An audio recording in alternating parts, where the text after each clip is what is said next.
Number 15. I have never told any of my stories to anyone before, but I think telling them on here might help me in some way. So, for some background, I'm a tiny woman at 5 foot tall and busty. I have pale olive skin that might make me get some creepy comments, but that's for another story. I never had a good home life. My dad was a bad alcoholic, always and still is in and out of my life. So my mum pretty much raised me and my younger brother by herself. She engraved stranger danger into my brain, and considering we lived in such a horrible town, full of druggies, rednecks, and many other horrible people, I couldn't be more grateful. Me and my brother didn't get an allowance growing up, so my mum wanted us to go do something around the neighbourhood for money. Now, my mum knew everyone in our neighbourhood, and a fair amount of people in the town. She was a very popular person, so I knew most of the people she knew, considering I was a mummy's girl. So I knew who to talk to. So I was 8, and I got my first job from this old couple who lived a few houses down from mine. I walked their dog Molly every day for $20 a week for a couple of years. But I can't remember another day as much as this one.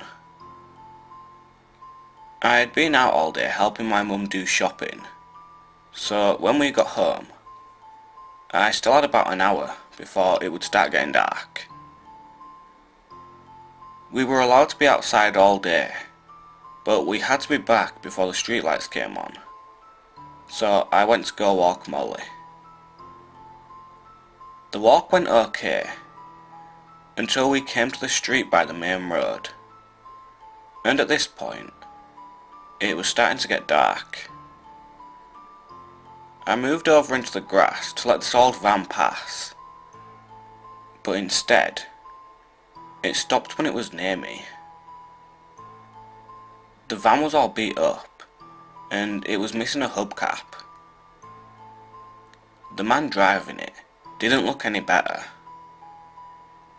He was a middle-aged man who looked like he hadn't showered in a week. His hair was long and shaggy, bags under his red eyes. Bells had already started going off when the van stopped across from me. He called to me a few times before I said yes. I didn't want to make eye contact with this man, but I didn't want to be rude either. He looked at me for a moment. "Good evening, little lady. Have you seen a puppy running around by any chance? My puppy somehow got out today." The man scratched his cheek. Looking back on it now, I knew he could tell I was a sucker for dogs just from Molly. No sir, I managed to say. As a kid, I was very shy, and had a hard time talking to people. "Are you sure? I have a picture of her I can give you. Just come over here." He reached over into the back of his van, and acted like he was looking for the picture. And it was at this point, I could see all the red flags. "It's okay," I practically shouted, backing away. He looked at me, like I had just offended his mother. He sat back in his seat, and scratched his cheek again. He could tell I was getting nowhere close to him at this point, and looked at me for a good minute or two, before finally speaking again, and he smirked. "Well, alright, but if you ever see a puppy, you can let me know, okay? I live in that house right there." He pointed to an old house across the main road. He wished me a good day before angrily driving out of the neighbourhood. And that's when I saw a second man climb out of the back and into the front seat. This scared me shitless, and I took Molly back as quickly as possible. I pretended to be sick for the rest of the week, so I wouldn't have to go outside, and hopefully not see the men again. I never did, and I never told anyone. I wish I had, but my mum had so much on her plate at the time, I didn't want her to worry about me. So, creepy guys who tried to kidnap me, let's not meet ever again. Number 14. Hey guys, my co-worker got me addicted to no sleep. It's about 50% of all our conversations, and after talking with her a bit, I shared some of my personal stories. I began to write them down as I remembered them, and realised I've had an insane amount of strange encounters. One story is different though. I am currently breaking all my paranormal experiences up into chapters, and making a series of my stories. There is one story though. It's not paranormal, but still one of the experiences that have stayed with me.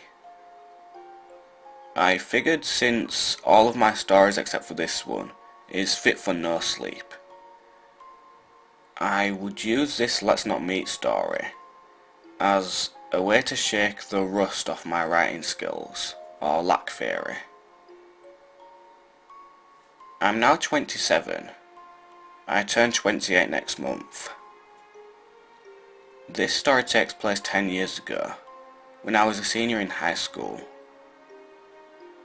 Keep in mind that all my stories, No Sleep or Let's Not Meet, are true experiences I've gone through. They aren't second-hand stories. During summer break, leading up to the senior year, my mum and I had to move. I'll save you the details, but we ended up on government housing. The rent was dirt cheap, but the downside was the neighbourhood. I live in Oklahoma, by the way. Our first day in our new apartment, there was a meeting called, because the police officer that patrols the complex was shot up. That would give you an idea of how bad things were there. The complex did have a gate around it, even though it was never locked. If I go out the back door, I'd pass through the gate and into a 7-Eleven parking lot. Even the people who worked there were shit. Despite only having 4 pumps, the parking lot was big, with a payphone on both sides. The phone on the west side of the building, right next to the bus stop, was broken, even though it looked normal. We will be coming back to that payphone. It was a Friday night, and my brother had invited me over to stay for the night. He lived in an awful neighbourhood as well, about 5 to 10 miles away. We were both adjusting to living in bad neighbourhoods. His was slightly better. His was more drug dealing, while mine was more violence. Life was depressing, as we didn't even have a house phone. All I had were my CDs and a Nintendo 64 that was already pretty dated. I felt cut off from the world, but I was gonna go hang out with my brother, so I was excited. We had a car but were poor and didn't even have enough gas, so I hopped onto the city bus. And this is where it gets weird. I watched for the bus from my back door, because Fuck standing in front of that creepy payphone. I pay my fare and have a seat in the back. I came in through the door closest to the back of the bus, so I barely noticed there was another person sitting in the middle. He was an older white guy, really creepy looking. He had to be about in his late 40s. My first thought was about how grateful I was for being a male. Because if I was a 16-year-old girl that was on that bus with this guy, she might not make it home. Now, I didn't actually think he was going to be super creepy, but I was wrong. This was the last bus on the route for the night. My house was at the beginning, and my brother's was towards the end. Surely, I thought that if I'm on the bus for 40 minutes out of the 50 minutes it takes for the bus to go one way, this guy would get off before me. But he stayed, and stayed. Then I started getting nervous. Where was this guy going? Surely he had planned destination before I got on. My stop approached. The bus fare was 60 cents. I only had 90 cents after I paid the fare. I was gonna stop and get a cheap canned soda, so I hit the button in front of the store. Now, the creepy guy who had been trying to pretend he wasn't looking back at me every few minutes hears a ding. He quickly pretends to hit the button, as if it were his stop. I'm not officially scared. I skipped on the soda, which, oddly enough, probably saved my life. I didn't want to run, because I felt that he would pick up on my fear and make a move. But I did walk pretty fast, and was out of the bus before he had the chance to stand. Once out of view, I bolted to my brother's apartment. The door was locked, and he wasn't home. The sun is going down, and I have nowhere to hide. He's always home on Friday. He's always home at this time. But I realised that creepy McWeirdo was nowhere in sight, and I calmed down. I did know he was out there somewhere. The bus had 5 minutes before it hit the end of the line and turns around. 5 minutes from my brother's to the end and back only gave me 10 minutes to make a choice, and I had already wasted 5 minutes. I decided to try and catch the bus home, seeing how I still had 90 cents. I make it to the stop, to see the bus coming back. If I had wasted a minute longer, I'd be stuck there. But from behind an apartment building, he emerged, looking at me until the bus door opened, and he got back on. I had 30 seconds to decide if I was going to be alone in this neighbourhood after dark, stuck outside, or if I was going to get on the bus he just got on. My logic was that at least if I got on the bus, there would be a driver with me, so I wouldn't be alone. I got on the bus. I decided to sit right next to the driver. I look back, and he's sitting in the spot I was during the first ride.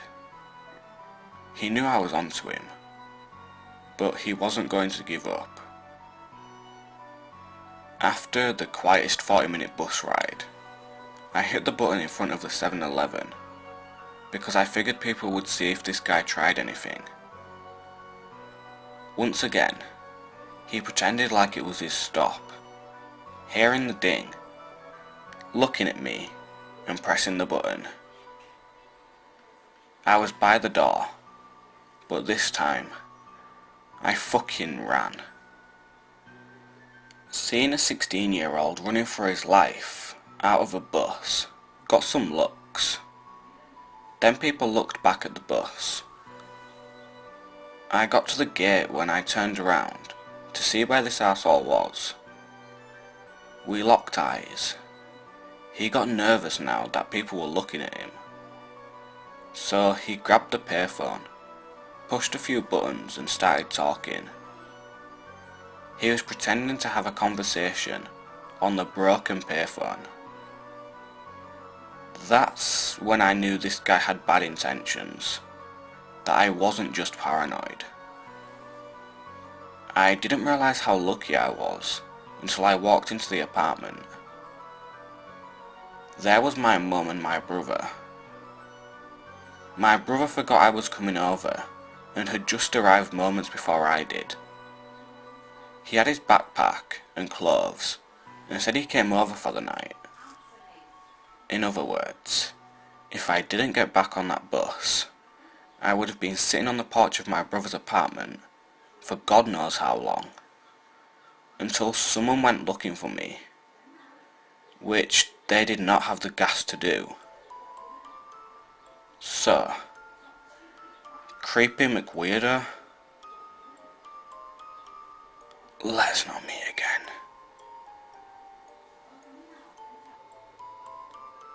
Number 13. I just remembered this encounter back when I started 2nd grade.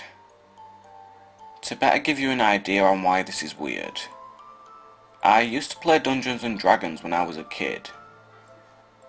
It was a big deal in my school back in 2002 to 2003 or 4, so I got into it too. It's a board game, but it's very complex. Each character you use has its own sheet and whatnot.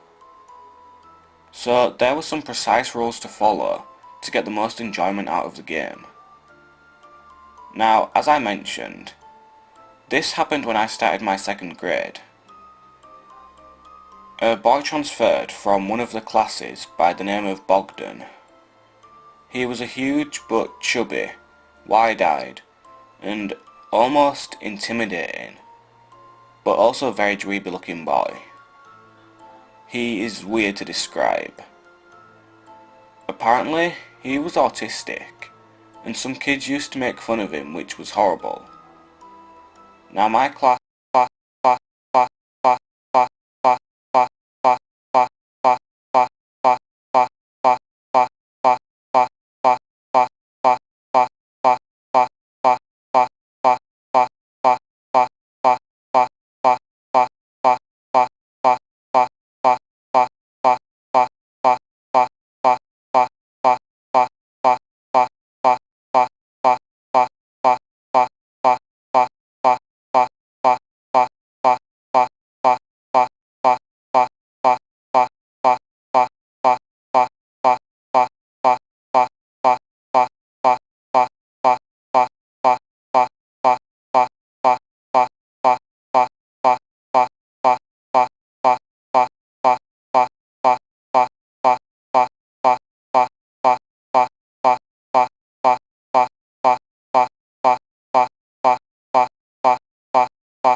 you would normally never see a vase, like inside a bathroom or something. which even as a kid, it caught me off guard. I saw the TV they had, on the opposite side facing the wall. It was pretty weird. I asked Bogdan what's going on, and he acts like nothing's wrong, and keeps repeating, like a loop, word by word. Then as we are both writing the end of our project, he starts quoting some of the lines of the characters from the Baldur's Gate video game. The one he quotes the most is where your main character, depending on your gender, race and voice, moves to a different location and says in a Cockney-like accent, "Alright, what's this then?" He insists on me putting that line there for unknown reasons. I tell him it wouldn't make sense to put it there, and he repeats that fucking line again. I told him that I will finish the project back at my home, because he annoyed the hell out of me. So I left, and he acted normally about my leaving, like nothing's wrong. I present my project the next day with Bogdan, and he out of nowhere starts verbally abusing me about changing the storyline, even though I didn't change anything, and that what we wrote in this was also approved by him. He starts calling me these vile names, which for a kid at that time, I wasn't supposed to say. The teacher gets angry, and we get an F. Now, I was a bookwormy type of kid, and this was the first time I got an F, since I was mostly A's and B's during first grade. I get angry, and I push Bogdan violently on the floor, and he starts crying. The teacher flips out and tells me I will stay in detention after class. They call my mum and dad, and my mum comes and scolds me for pushing Bogdan. She understood why I did that, but I shouldn't have done it in the first place. The next day, his father calls at my house and apologises on the behalf of his son, and tells them that me and Bogdan should make up the first thing in the morning. The next morning, his dad and my mum meet for the first time, and we all say sorry to each other. But I noticed that Bogdan said sorry in a menacing way, almost like he planned to do something. I told my mum about it, and she told me that I was paranoid and to let it go. A couple of days pass, and me and Bogdan don't exchange a single word, until he tells me something cryptical from the Baldur's Gate game, almost like a reference or something. He tells me, "Make way, villainy, hero coming through," which one of the characters by the name of Minx tells it in the game, and it's like an iconic line, I think. I thought he was just being Bogdan, until one day, he wasn't at school. I come home from school, and I find one of my windows slightly broken, and the doorknob of my front door's house on the floor. Now, I was really bad financially with my family at that point, and we had this old ass door that you don't need a lot to get through, and for the past couple of weeks, we found that the doorknob wasn't kind of working all that well. Also, I lived in a barrack-like house, and not a proper one. Very old and cheap. I found a couple of my Dungeons and Dragons board games missing, and a couple of mirrors broken in my house. And for some reason, the mayo was missing from my fridge. I instantly called my parents, and they both came quickly and called the police. The police came, asked my parents and me a couple of questions, and my sis who came late that day. They told us that they will find out what they can as soon as possible, and will inform us. But I had a feeling it was Bogdan. The board games missing, and the mirrors. It was obvious. His father was contacted by the police, and they informed him that his son broke and entered my house. His father and mother were shocked to find out, and this was reported on the news, since both of his parents were more or less famous people in my country. After that, both of his parents returned everything their son stole, and after a couple of weeks, Bogdan never returned to class and probably switched schools. Many years later, when I started high school back in 2009, I found out that both of his parents divorced, and his father moved to another country.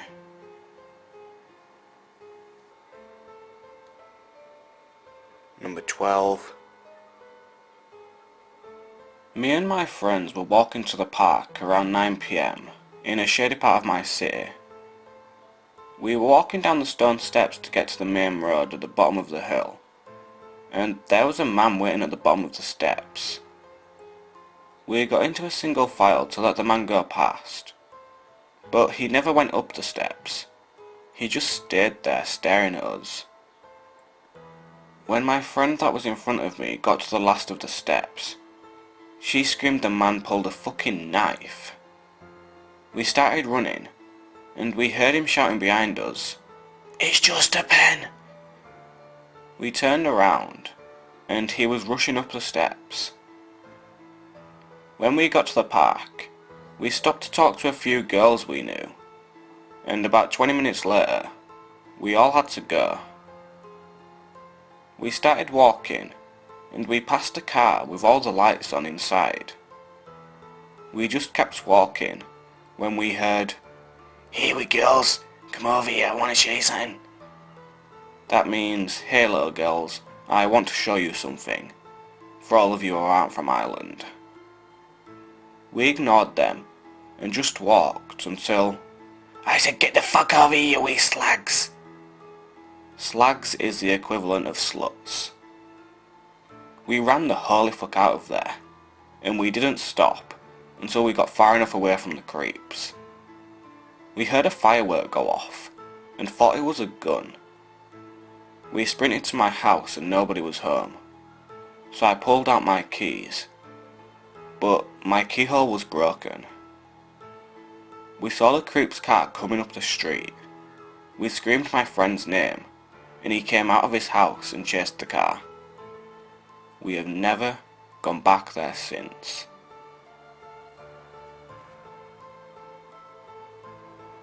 Number 11.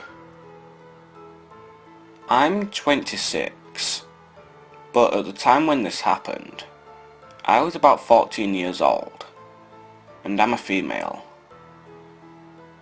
I decided to go to the nearest city for a shopping trip at the mall with my best friend. But after a while of walking around, we started noticing a man everywhere we went. He looked like he was in his 40s. We tried to go about our business, but after noticing him, we saw him absolutely all the time. He would stand near a wall, or sit on a bench, and would quickly look away if we looked towards him. At one time, we also saw him talking on the phone while looking at us, as if he were talking about us. This really creeped us out, and after we had established the fact that he was actually following us, we decided to check which one of us he was following for some reason. So we split up and went to 2 different stores. While pretending to look at the merchandise, we quickly established that the man now stayed exactly in the middle between the 2 stores and was waiting for us to come back out. We texted each other, completely freaking out by this time, and I came up with a game plan. We got back together really fast and started walking in a direction that would take us the furthest from him. There were exits from the mall both ways. We could see he started walking fast behind us, so at the exit, we ran for it. Luckily, my mum worked almost right across the street, so we ran to the door of the building. And, even more luckily, someone was walking out of the building at the exact moment, so that we could slip in and lock the door behind us. We stayed in that building until my mum finished work, and then went home with her. So, creepy guy who followed us. I'm very glad we didn't meet again. Number 10. I've posted on this thread before, and actually still have plenty of experiences left, unfortunately. This is one of the most recent ones, and kind of long. Sorry, I attract creeps and weirdos. It started almost exactly 3 years ago. It'll be 3 years in August, when I was a freshman in university. I had gotten hired in a student job on campus, and I was super happy since I lived at the dorms and didn't have a car, so I wouldn't have been able to drive anywhere for a job. My first day at work, I met the students I'd be working with.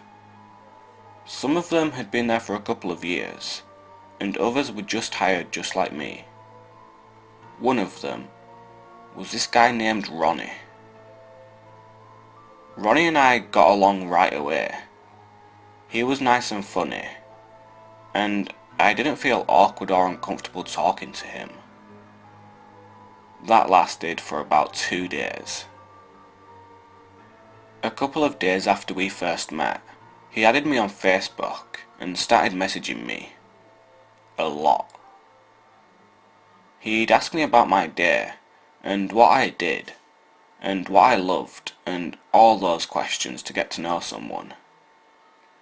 And maybe I'm just being a jerk, but I didn't feel like becoming besties with him, so I soon started feeling somewhat annoyed.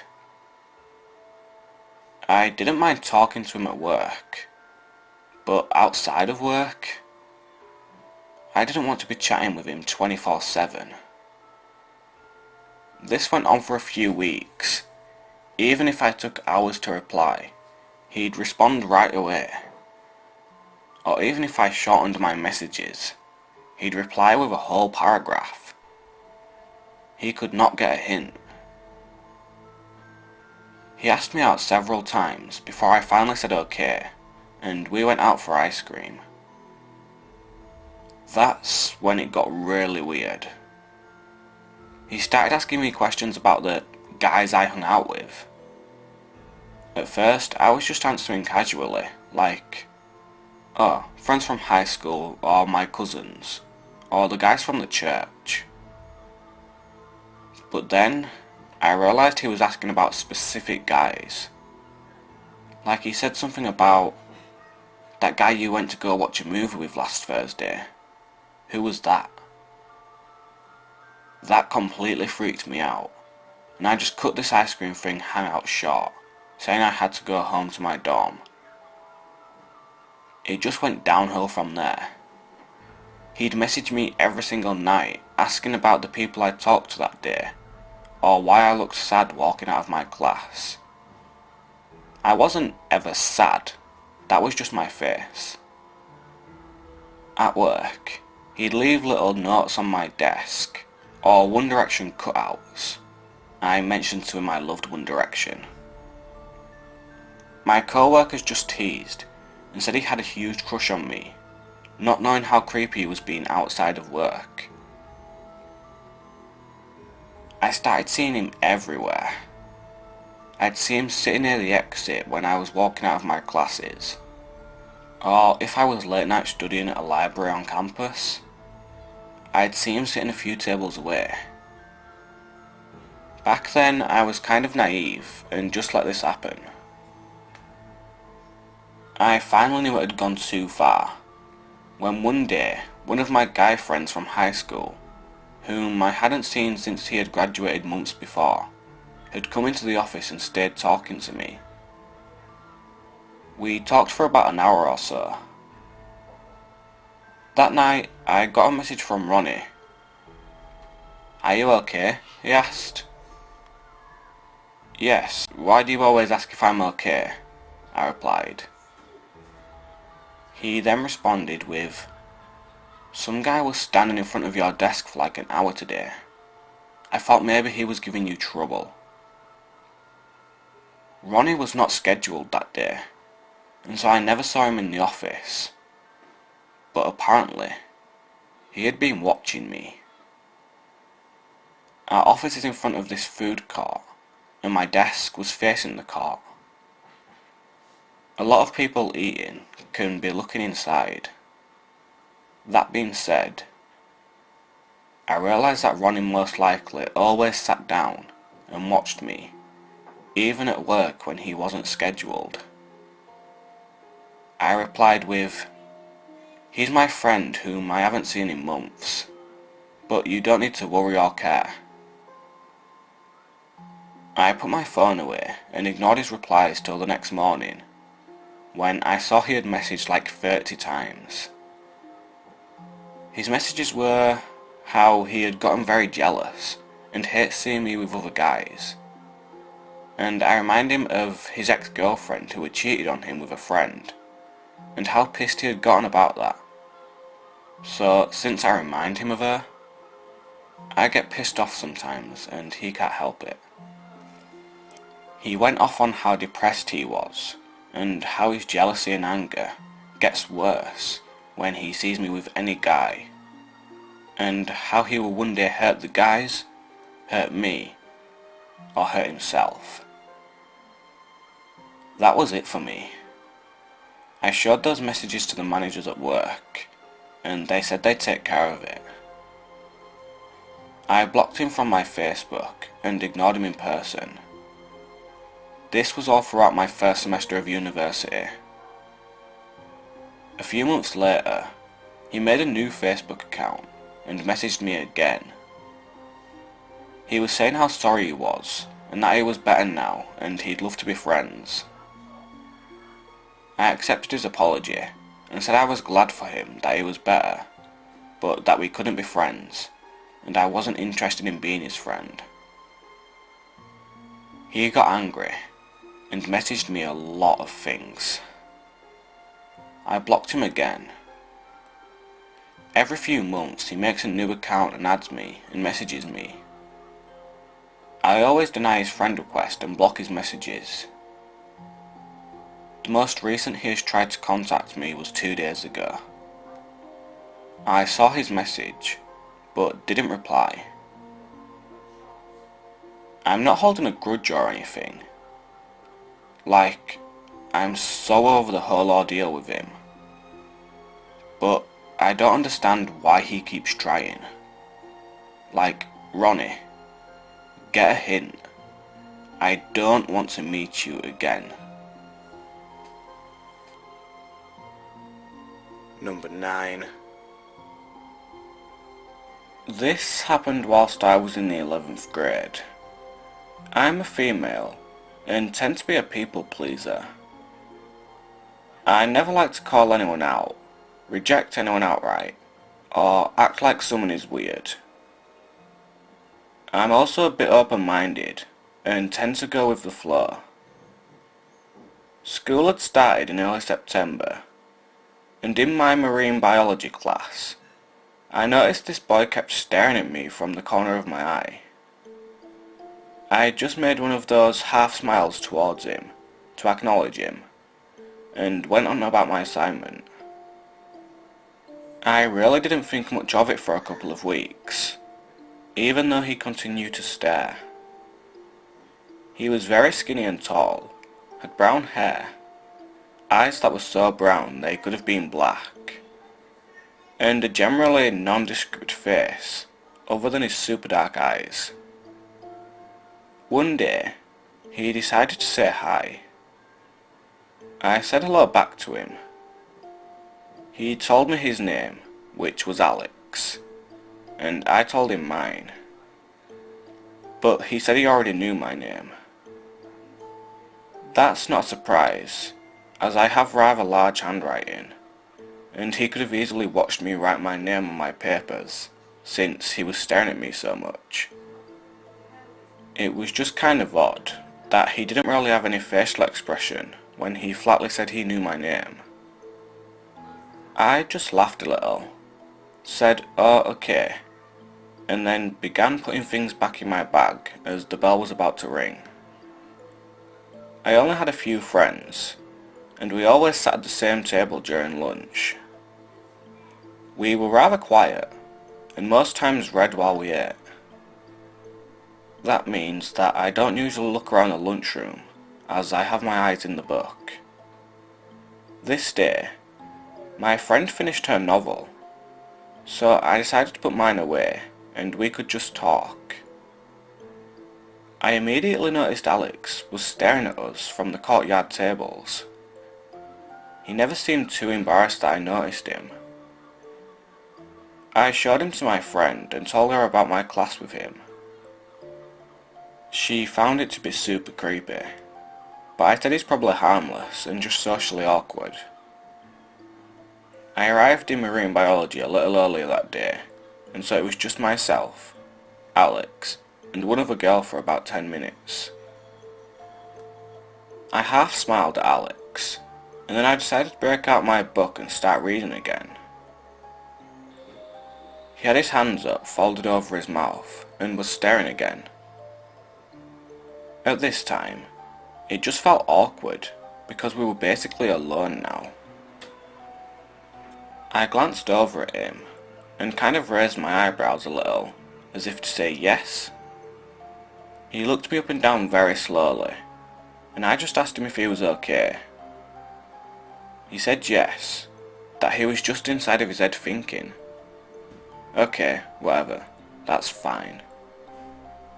The next day at lunch, there was a little piece of paper on the table that we sit at that had my name on the front, but not just my first name, my first and middle name. I opened it, and it said something like, "I wonder what your arsehole would look like with a thick PVC pipe shoved up it." What the fuck? I looked around, but didn't see Alex. I immediately knew it was him. I was very scared to come to class later that day, but he wasn't there. I felt a lot better about not seeing him. The note itself was gross and embarrassing. I didn't want to show any administrators just because of that, and so I threw it out.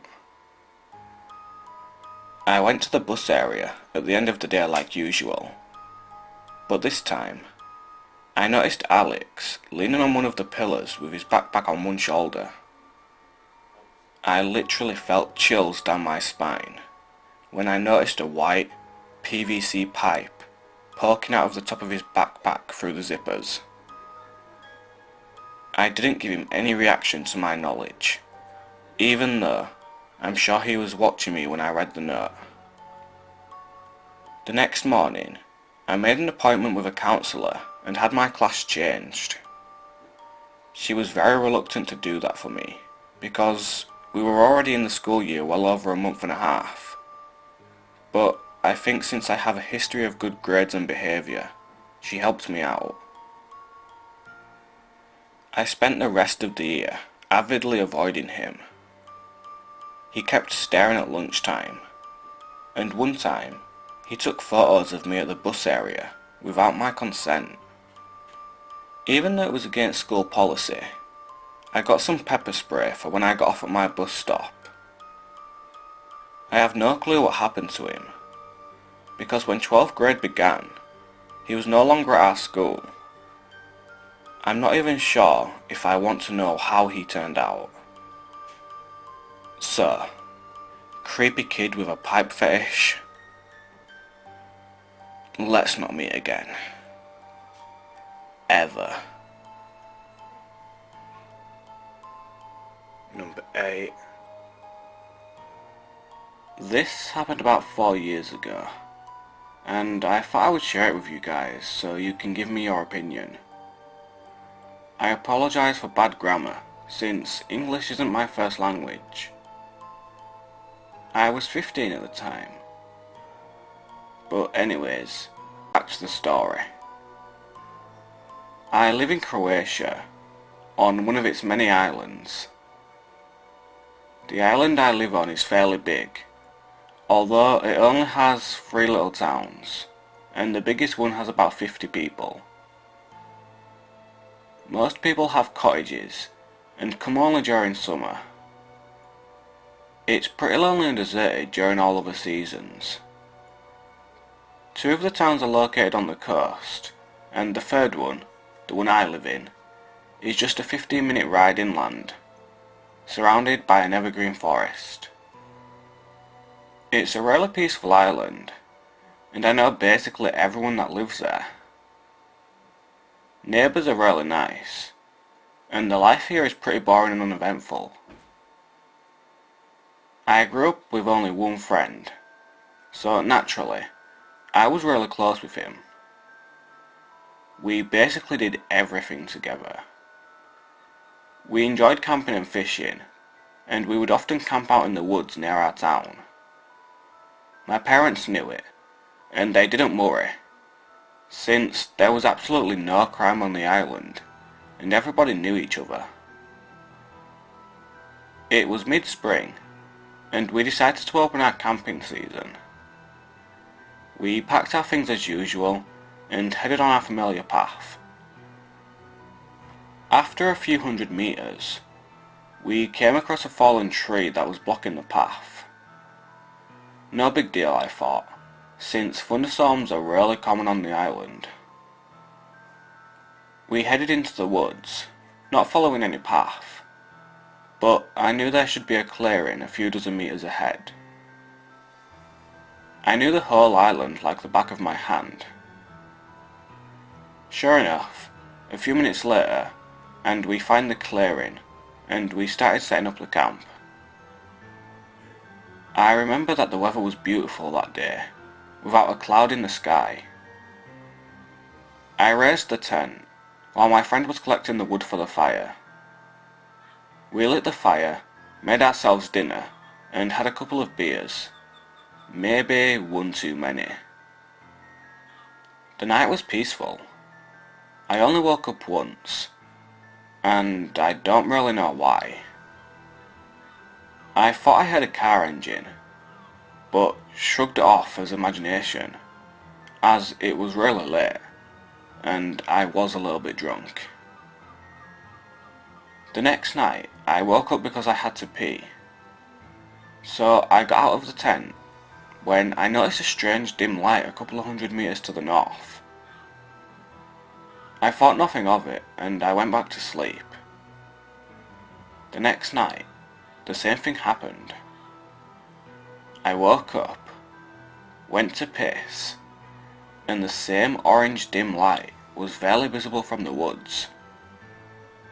Only this time, it was a bit closer. And there was a strange flashing light too. I woke up my friend and showed him the light. He thought it's pretty weird because we were the only ones who ever visited these woods.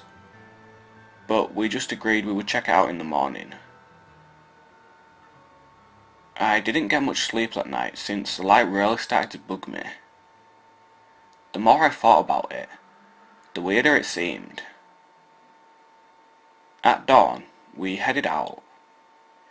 We didn't bring anything with us, since we expected to return shortly. After 20 minutes of searching, we found something odd. We found an abandoned, improvised campsite, made out of tarp and some rope. In front of it there was a fireplace that was still smoking, and it still radiated heat. Anyone who was here had a clear sighting of our little clearing. Only thing we found on the campsite was opened cans of Red Bulls and a USB stick. Whoever was here left in a hurry. I took the USB stick and we went back. We camped out for 2 more days before heading home, and we haven't seen the light since. When I got home, I forgot about everything until weeks later. I needed the bag for something, so I finally unpacked my stuff. Sure enough, among the other things, I found the USB stick. I was curious, so I turned on my computer to check it out. To my absolute terror, there was only one folder on it, and it was named after me. Chills went down my spine, and I just stood there for a couple of minutes staring at the screen. When I finally found enough courage, I clicked on the folder.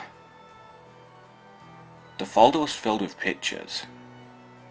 Pictures of me and my friend and our camp from the last 6 camping trips.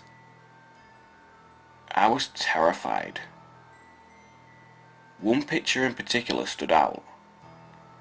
It was a selfie of a man who was watching us.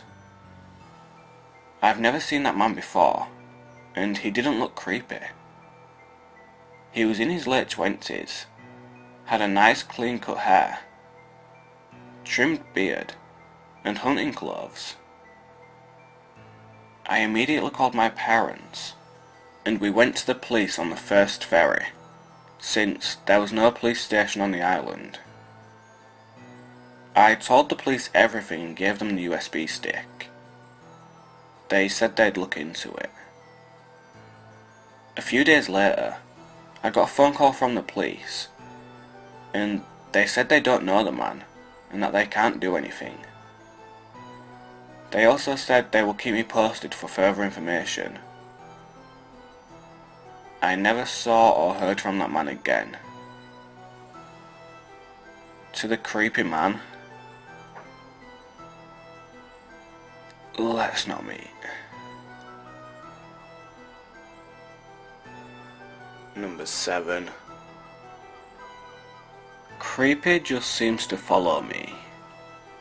I had to run to the local corner store for milk and gas. It was in February, and in Minnesota, so it was cold. I was wearing a heavy jacket, a hat, and mittens, but in my rush, I just threw on my favourite slip-on Minnetonkan moccasins. Leaving the store, a man approached me.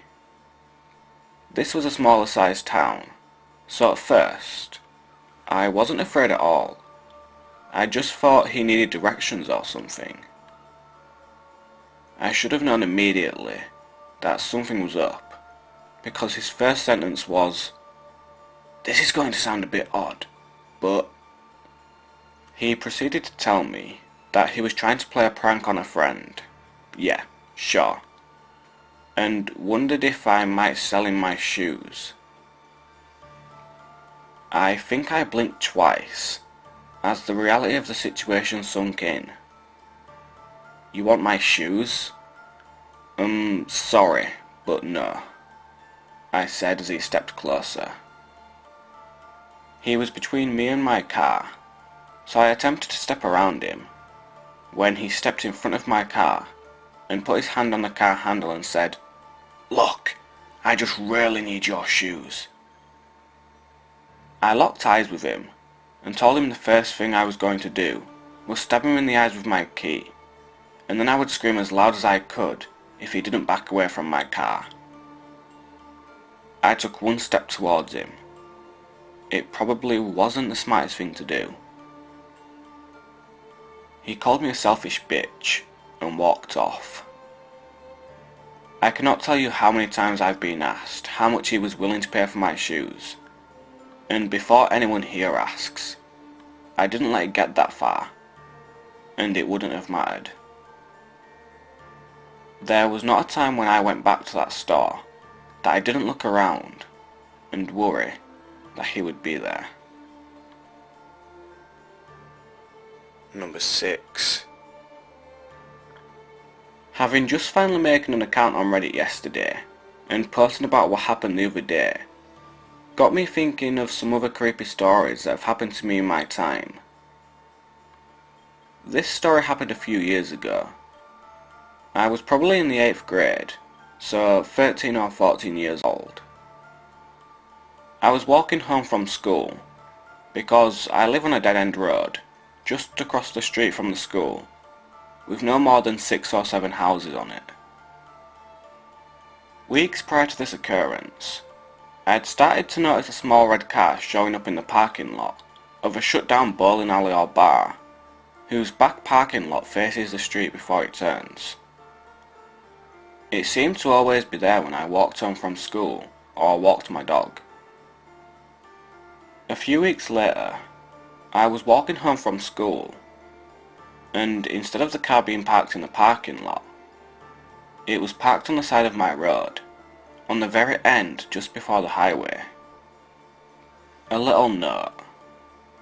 I live in a small town with no more than 5,000 people in it, so when I say highway, I don't mean a big highway. Also, at this point, I am probably around 5'2" and 100 pounds, and I'm a female. To get to my street, you have to cross from the school parking lot, which is directly across from it, so I didn't think anything of it, due to the fact that the school just let out, and he was in one of the most populated areas of the town at this time of day. He was parked on the left side of the road from my perspective, so I decided to cross to the other side of the road, to walk around this man's car, hoping not to bother him. He had his window rolled down, and he was wearing a bro tank top, which is entirely strange, because it was the dead middle of winter, and probably around minus 30 degrees Fahrenheit. This man must have been freezing. I was a little concerned at first because I didn't see movement. It was almost as if he was trying not to be seen. When I caught eye contact with him, he leaned forward in his seat and started to ask me something. He looked like a normal guy, maybe late 20s, early 30s. It was just his smile that set me off. It altogether was just very wide, and looked sinister if you ask me. He asked me for directions to a park nearby, which I thought was strange, because it was winter, and there was snow on the ground. But I politely gave him directions, and he went on his way. Or so I thought. As I turned the corner of my street, I noticed the car turn back onto my street. I tried to ignore it, since my house was one of the first on the street. That's when he started creeping behind me. I started sprinting down the street and into my yard, and the car followed. When I got home, my dog was on the porch waiting to get let in from going to the bathroom. In my other story, I mentioned that my dog was 1.5 years old, but that would be currently, so at this point he's still a puppy, but still about 50 pounds. I sat on the porch for a minute with him, despite being freezing from the temperature, when the man pulled into my driveway, smiling at me. At that moment, my mum came outside to let the dog in, when she saw me sitting on the porch, and yelled at me for not getting out of the cold. Before I could explain to her what happened, the man pulled out of the driveway and drove away. Fast forward about a year or so later. I was a freshman in high school, so I still couldn't drive. And mind you, I haven't seen this car since that day. But I was with a friend and her mum, and we were at the bank when I saw the car. I'm not sure if he saw me, but it was probably spring at this point, so about 50 degrees Fahrenheit. So it was fairly warm compared to the brutal winters we have. That being said, my friend had her window rolled down, so there was a clear shot for him to see me. As we pull out, the car pulls out behind us and starts taking every turn we take. We start driving faster and taking random turns on back roads, because that's basically what our town is. It's mainly back roads with 3 highways that pass through downtown. The car takes every turn we do, but keeps its distance. Eventually, we lost it and went back to my friend's house where I stayed the night. A few months later, I still live in the same house by that closed down bowling alley, and even now, every once in a while, I still see that car, just sitting there, waiting. This has been going on for years, so I'm still not sure what could happen. The police have been called several times by other people on our street, to no avail. They can't do much, because he hasn't technically done anything illegal, except loiter. He's still around, and I've come to be used to it, but with caution. So, creepy man who followed me home from school, let's not meet again.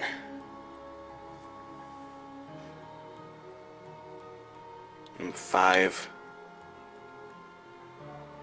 About half a year ago, I was just sitting in the school library studying.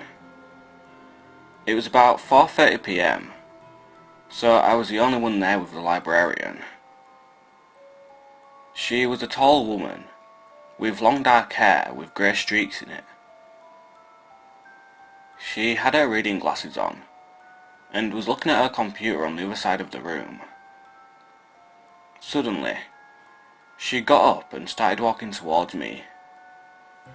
Since it was late, I reckoned it was because she wanted me to leave. So I packed my things, preparing to leave. She came up to me and smiled, and I smiled back. "Don't worry, I was just about to leave," I said, and put my bag over my shoulder. "Of course," she said, followed by one of the weirdest questions I've ever received. "I was just going to ask you, if it's not too much to ask for, can I please have a piece of your hair?" The actual librarian asked me for my hair. Why on earth? At first I thought I heard wrong, and asked her what she'd said.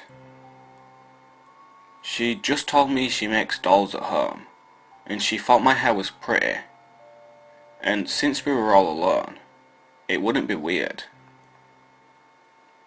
I couldn't agree on that really.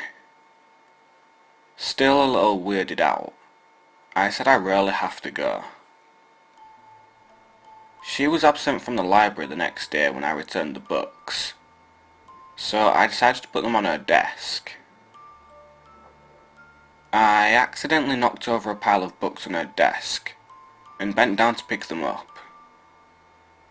Under her desk, I found a red box, which I, being a curious person, opened it discreetly.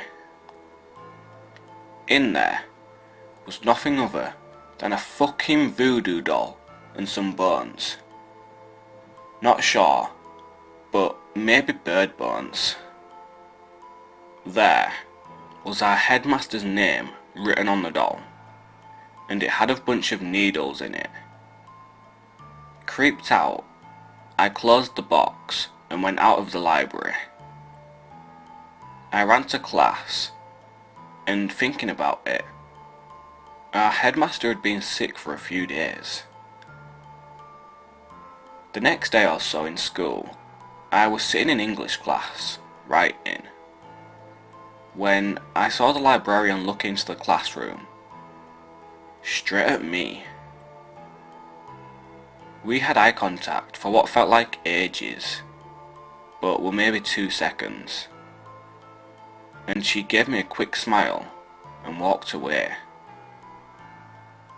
She continued this behaviour for a good 2 weeks, staring at me, wanting to talk to me, but I was avoiding it. Then, she disappeared, and God knows what happened to her. People said she got fired, or quit for another school, and I don't really care. But hey, creepy voodoo librarian, let's not meet again.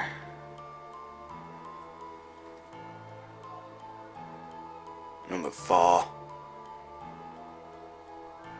Before I begin this story, I just want to clarify.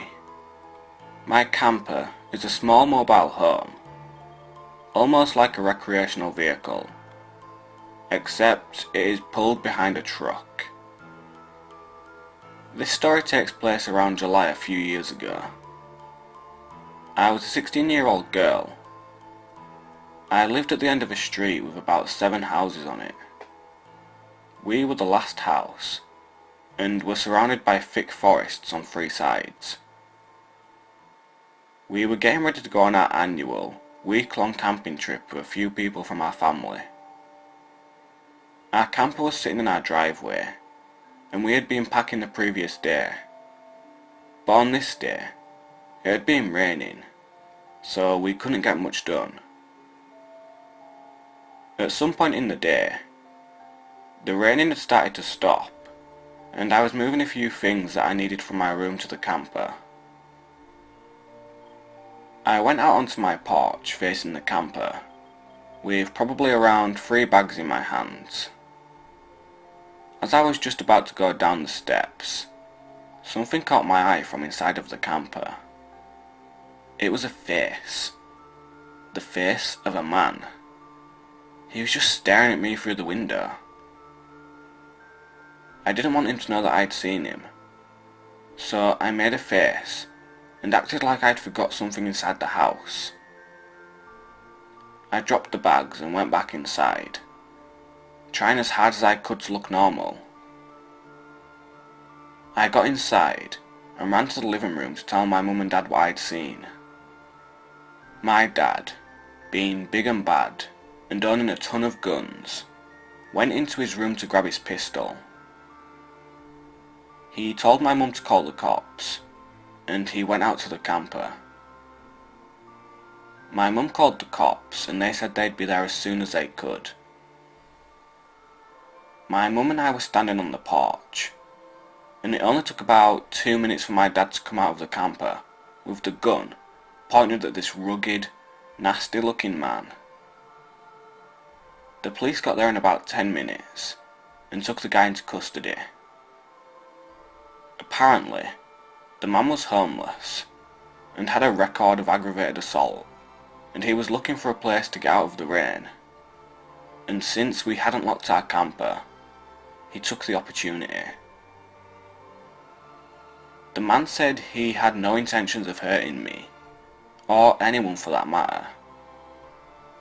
But I still don't know what would have happened if I wouldn't have seen his dirty face staring at me through the window.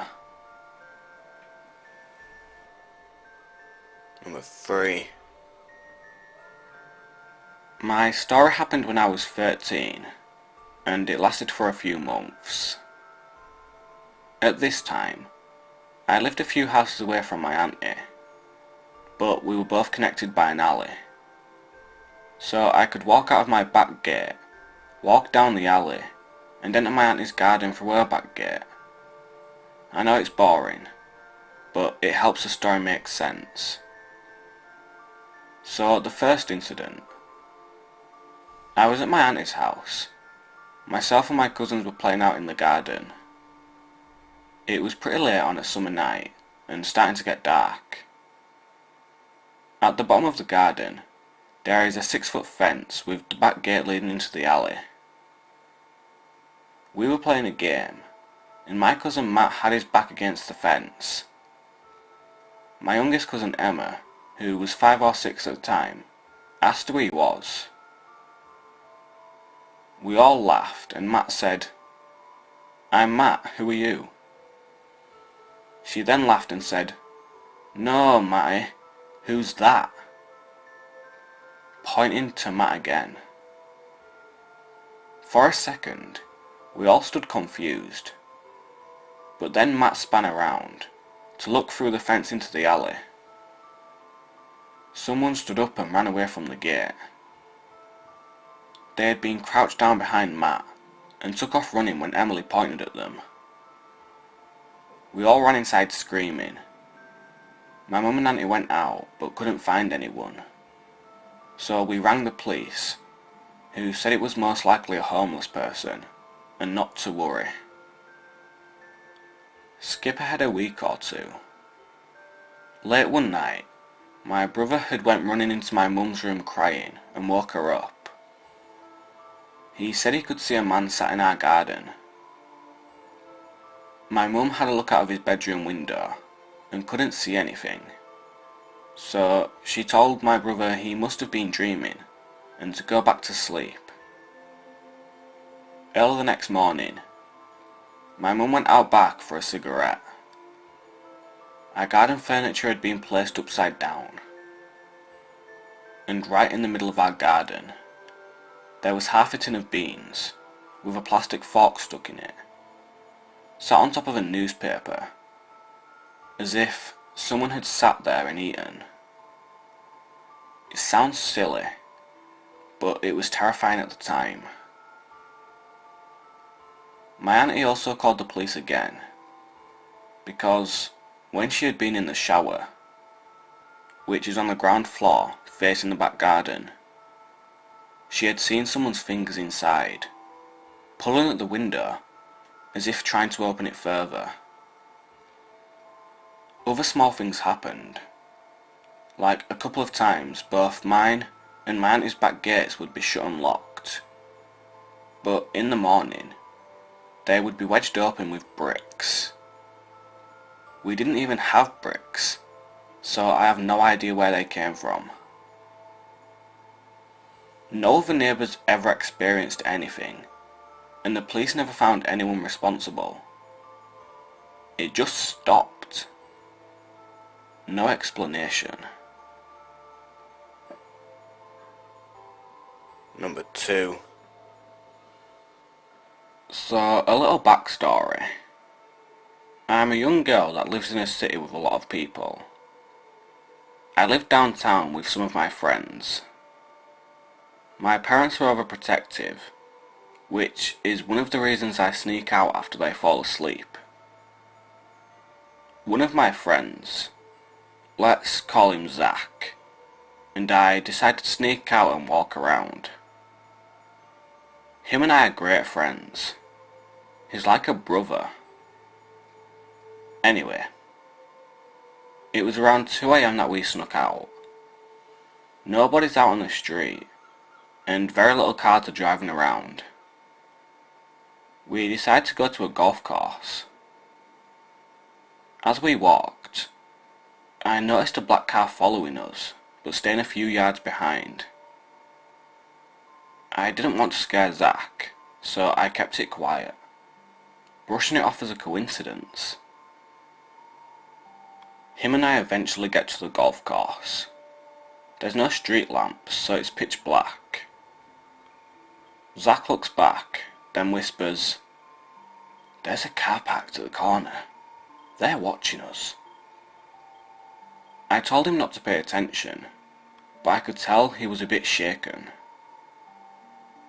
After a few minutes of the car sitting there, it started to drive towards us slowly. Instinctively, I reached my back pocket to pull my knife out that I carry, but it wasn't there. My phone was. I proceeded to pretend to pull a knife out, and immediately after that, the car quickly drives off. It unfortunately doesn't stop there. After that night, we brushed it over as a one-time thing. The next night, we snuck out with his friend and my boyfriend. We walked to the golf course after a bit of fooling around. Zach and I told them about the previous night, but we kept going to the golf course. We eventually got there with no problems. Zach and his friends had a great idea to go to an abandoned factory. Notice the sarcasm?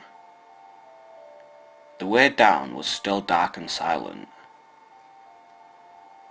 We eventually got to the factory. We snuck through a hole in a fence. Zach and I were whispering about hearing voices in the distance. I quietly tell him I saw a car moving around further down the road. After a few minutes, the voices got louder, so we all booked out of there and went back to the main road. I felt eyes on me, so I looked to my left. Standing there was a tall, skinny man. I noped it out of there. I ran as fast as I could with my friends following suit. We stopped at the train tracks we had to cross earlier. I asked if anyone else saw that. Zach said that he saw something crouching down, but nobody else saw anything, unfortunately. We proceeded to walk uphill, but still checking behind us. There was someone following us until we got closer to the houses and street lamps. Was this the same person following Zach and I the previous night? Either way, let's just never meet again. Number 1. I was living alone in a city other than my hometown, and even though this wasn't the first time I had lived alone, this was in fact the first time that included me being in a pretty overpopulated, big, noisy city. So, being the nervous wreck that I sometimes am, and especially was, after my summer vacations of last year, I felt weird and kind of lonely. When my classes began, I became acquainted with my peers. Since it was a pretty small liberal arts pricey school, it was expected that everyone at class would eventually get to know each other pretty well, and so everyone started grouping together. I started to hang out with a shy girl who was 3 years older than me, but seemed even younger. She would giggle whenever I cussed, or made acid humour jokes. She was obsessed with One Direction, and she would talk non-stop about the last guy who ditched her and broke her heart. I actually never thought anything of it, and I only assumed that she was a somewhat lonely girl who needed a friend. So I decided to be one for her. We'll call this girl Linda. Around the 3rd week of school, a teacher left us an assignment to go visit a certain museum, so everyone in the class decided to make plans for that. The day of our reunion came by, and almost everyone started cancelling. But since I'd already arranged to go to a museum with Linda, she told me she'd drop by my house, and then we would go by subway to the museum. We were on our way, and since I didn't have internet on my cell phone, I wasn't aware of who was cancelling, so I asked Linda if we were to meet anyone else, and she flat out told me that everyone had cancelled. When we were already at the museum, she got a call from Cindy, again, not a real name, and she told me that Cindy had dialed the wrong number, so we went on our way to the museum. After strolling around the museum, we realised that it was almost 5 PM, and Linda was hungry, but she lived quite far away, so I invited her into my apartment to eat. So we ate, and also, notice that even though we hung out, we weren't friends yet. and she started telling me things about her. About her gender crisis, her interrupted ballet career because of a rare disease, and pretty strong stuff that had almost happened to her. Monday arrives, and Linda starts sitting next to me. We had tables for two, which doesn't really strike me as odd. She continued rambling about her multiple, dead-drop gorgeous ex-boyfriends, to the point where she started scrambling dates, and nothing checked out. So I began to notice that something was off. She tells me about how she got rejected to the uni she wanted, and how everyone at her high school hated her, because the word got out that she was crazy or something like that. And as the weeks went by, well, like 2 weeks, she continued telling me these kind of stories, and repeating herself and changing things, and complaining about stuff. And it got to a point where I would just ignore her. To be honest, I had to deal with paying my own school, working every day, and keeping a really high scholarship, so Linda wasn't the top thing on my mind. And she would ramble on, and that's when I started to get creeped out. When I excused myself from the class, she would also excuse herself and follow me to the bathroom.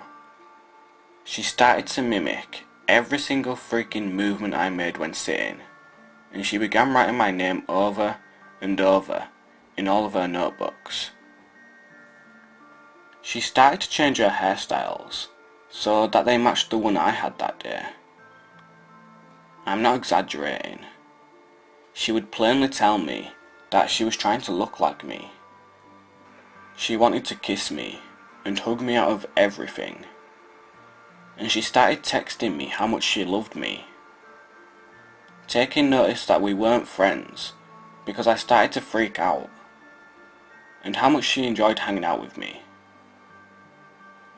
But the thing that topped it off was the moment that she started to repeat everything I said, word by word, in a really low voice, from long sentences to simple expressions. I started to freak out. I looked for her social media and found out that she had an alternative Facebook page. It was filled with photoshopped pictures of her and a really nice looking boy, and comments that went from "Linda is crazy," "Guys, this account is weird, but she still added me," to "Haha, guys, does anyone know what's the deal with this girl?"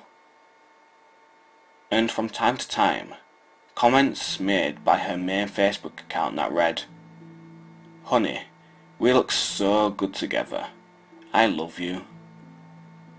To which another account, which coincidentally was the same account that always replied to her, answered, "Linda, I totally told you that he loved you. You guys are the cutest. Make me a proud uncle soon." When going into that, I found out that the account was fake as well, and some people were also suspicious about it, with the nice looking boy nowhere to be found. A friend later found out that said person was not only foreign, but completely unaware of Linda. Her Twitter showed several tweets of her being accepted to her dream school, even though she told me she was rejected, and countless romantic tweets to a person that never replied, not even once, which only made my suspicions grow, because Linda had told me several times that because she was Danish, not really nationality, also a lie, she only dated blue or green-eyed boys who were fairly athletic and good looking, even if she knew they weren't athletic, good looking, nor green or blue-eyed. Her words. And this guy who never replied wasn't a foreigner, nor green or blue-eyed. On Monday, I told another girl, let's call her Lauren, at my school what had happened. and she told me to get away from Linda, with a serious grin. When Linda noticed that I was going to spend my break with Lauren and Cindy, she began to ignore me, which made me feel better. When I told Cindy the whole story, she told me that Linda had hung up on her after she called her the day we were supposed to go to the museum to let her know that she was coming with us, but was late. And I remember that Cindy had actually sent me texts that I got to read a few hours later, asking me to wait for her, because she was indeed coming. Cindy told me that she thought I was aware of Linda hanging up on her, so that's why she never mentioned anything about it later on, nor the fact that we didn't wait for her. Lauren started to look up her Facebook and Twitter accounts, and she got even more worried than myself about the amount of weird things she found on there. And also, because she knew one of the persons that had commented on how strange Linda's alternative account seemed to be, and informed me that that guy was a really nice person. So putting stuff like that seemed a bit off for him. Cindy, being pretty skilled at ballet, once asked Linda about what was the most difficult movement for her, only to get a reply stating that she didn't know a thing about ballet, because that was for girly girls, and not her. After time, I stopped talking to Linda, and I just went on with my life, with her occasionally trying to hug or kiss me, and me or Lauren telling her that it made me feel uncomfortable. I changed schools, and the last thing I heard was she has a boyfriend, and everything was going swell for her. Well, anyway guys, that's it for this video. If you enjoyed, then please leave a like, share and subscribe if you haven't already. If you have any stories of your own which you would like to have shared, then please make sure to contact me, link in the description, and you may be featured in a future video. I also just want to thank you guys. This is episode 20, and the support that I've had on this series is just amazing, so thank you all for tuning in. Well, anyway, I hope to see you soon, and I will speak to you later.